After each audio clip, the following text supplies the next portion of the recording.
Գյուրջան Կասկադ 60 ամիս փուլային վճարում բազմաթիվ առավելություններ։ Վարկությանը չէիք համապատասխանում, պարոն Սարգսյան, բարեվարկություն նման հարց։ Ասում են, որ քրեական ենթամշակույթի հետ Ես արդեն պատասխանեցի, որ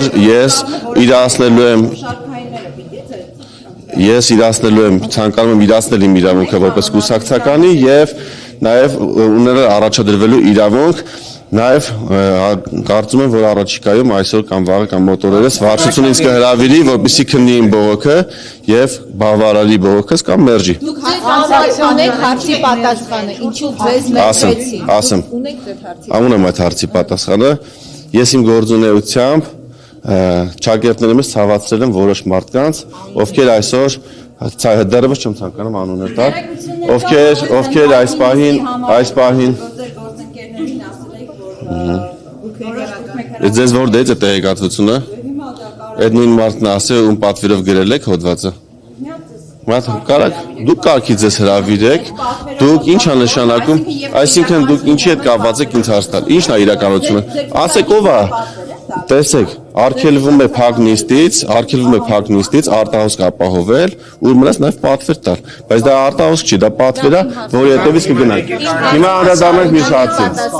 Հիմա հաջորդ հարցին անդրադառնամ։ Ես հանդես եմ եկել մի շարք օրենսդրական նախագծերով եւ որոշ առաջարկներ եմ արել կառավարությանը, 10 առաջարկներ եմ արել, որոնք ընդունվել են եւ նաեւ 5 օրենսդրական նախագծերի հեղինակ եմ։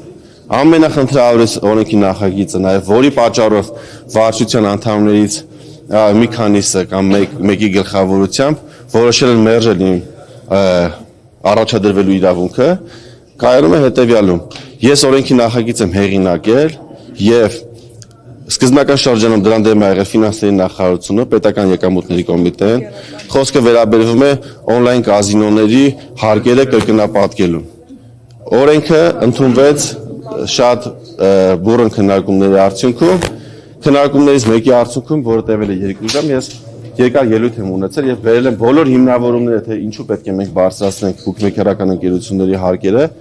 որոնք վերջում ձևակերպեցինք կրկնակի турքի տեսքով, օրենքի նախագիծը ընդունվեց։ Այս պայդրությամբ ապրիլից մինչև այս պահը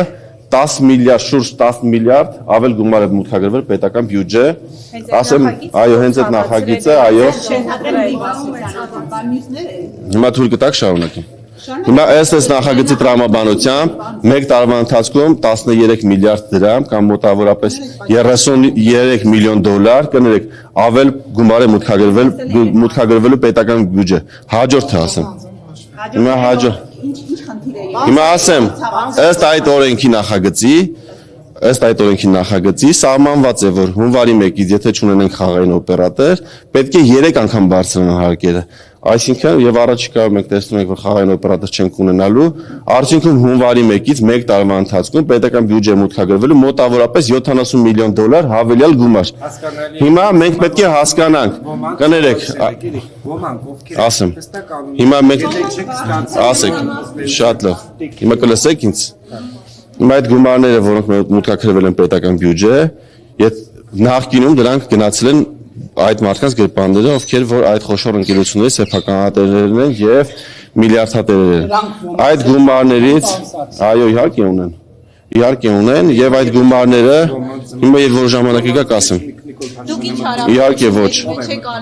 Չի կարող նման բան լինել։ Ես կներեք կարող եք լսել իմ հարցը։ Եթե ավել 70 միլիոն դոլար այս ընկերությունները գումար են տալու պետությանը, որից մի մասը արդեն տվել են, ինչ է ստացվում, որ իրանք ունեն խնդիր լրջագույնս իդեմս պատգամավոր Սարգսյան Հայկի, ով բարձրացնում է այն հարցերը, որոնք որ մեր հանրությանը հուզում են, որտեղ այսօր խաղամոլությունը, թմրամոլությունը եւ քրեական բարքերը ամենաշատն են ցավացնում եւ հուզում մեր հանրությանը։ Ես այդ հարցերը ըստ նաև պատմության, եթե դուք նայեք վերջին գործունեություն ազգային ժողովի, միակ պատգամավորն եմ եղել, ով այս հարցերը բարձրացրել է եւ պայքարելով հասել եմ արդյունքին իշահ մեր պետության, վտանգելով նաև իմ սեփական կյանքը, քանի որ մարդիկ, ովքեր միլիարդներով այն ժամանակ դնում են գումար իրենց գրպանները, ստիպված պետք է կտրեն եւ տան պետությանը, որպեսզի այդ գումարները ծառայեն մեր ժողովրդին։ Հիմա ստացվում է, որ ես մեծ օգուտ բերելով իմ պետությանը հայտնվել եմ թիրախային իրավիճակում եւ Եվ վարչության որոշ անդամներ մեր մասից չեն գնահատում իր գործունեությունը։